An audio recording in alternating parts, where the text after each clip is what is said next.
great head-scratchers of history, right? Together, these two empires controlled a huge chunk of the world's population, a massive piece of the map. They had trade, they had powerful armies, they had diplomats.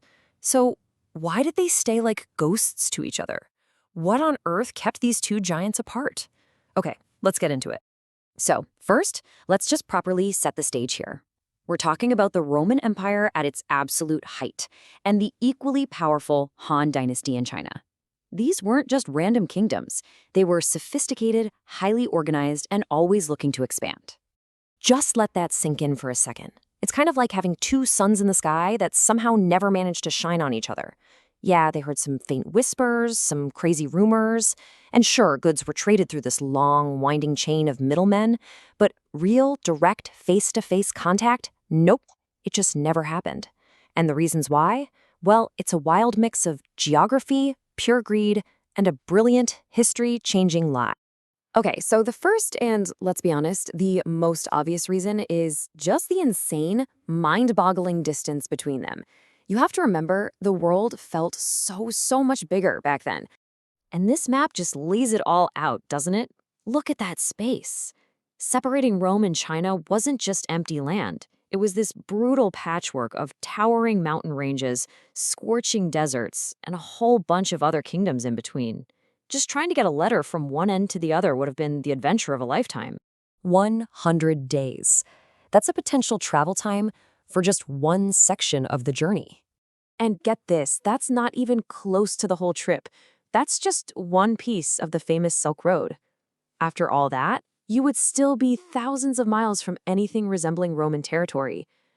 This was not a business trip. It was a life-or-death expedition. And the journey itself was just relentlessly dangerous. Your caravan was basically a moving target for bandits. You had to navigate these insane mountain passes where one wrong step was your last. You had to survive endless brutal deserts. And even if you took the sea routes, they came with their own set of deadly risks. Every single mile was paid for in sweat and fear. But, and this is what's so cool, despite all those dangers, a few precious items did make it all the way across. And through them, a faint, almost ghostly connection was formed between these two empires. Now, everyone knows about the big one, Chinese silk flowing west to Rome. It was so popular it was considered a decadent, scandalous luxury. But what did Rome send back east?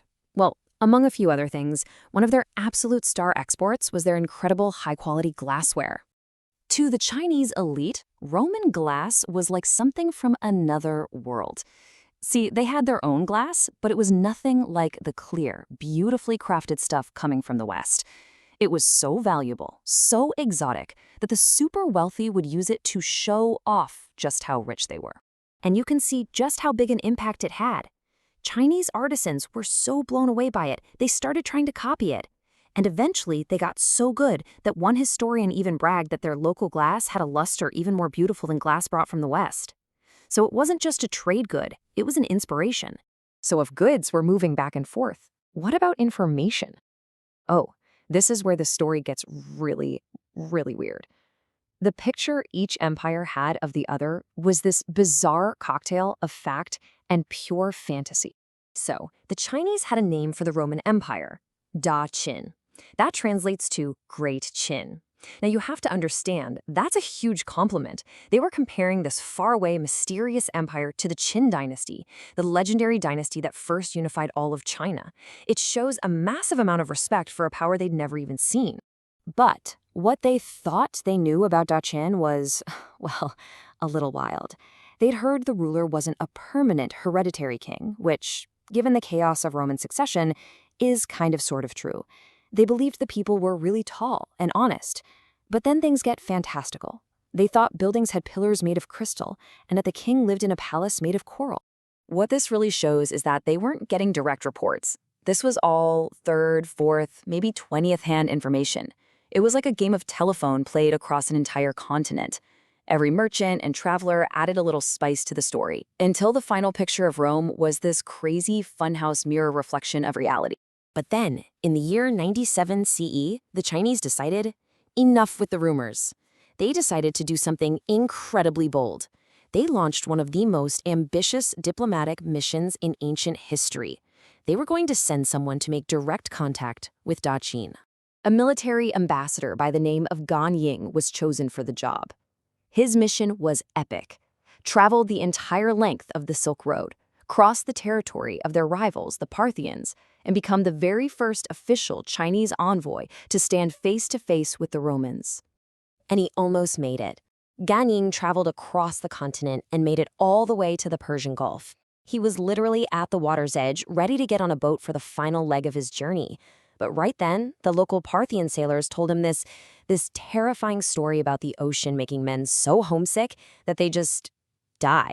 Faced with that horrifying prospect, Gan Ying, this incredible explorer who had already crossed a continent, turned back.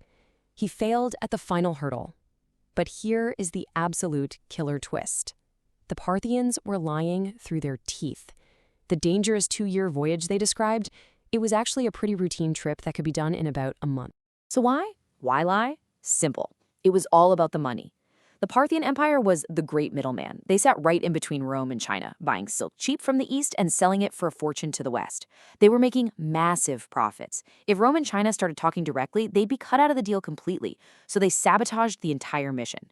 One of the greatest potential meetings in history was stopped by a calculated, greedy lie. After Gan Ying's heartbreaking failure, the dream of direct contact pretty much died out. There was one more little flicker years later, but it was really more of a footnote than a real connection. Decades later, in 1660 CE, a group shows up in China.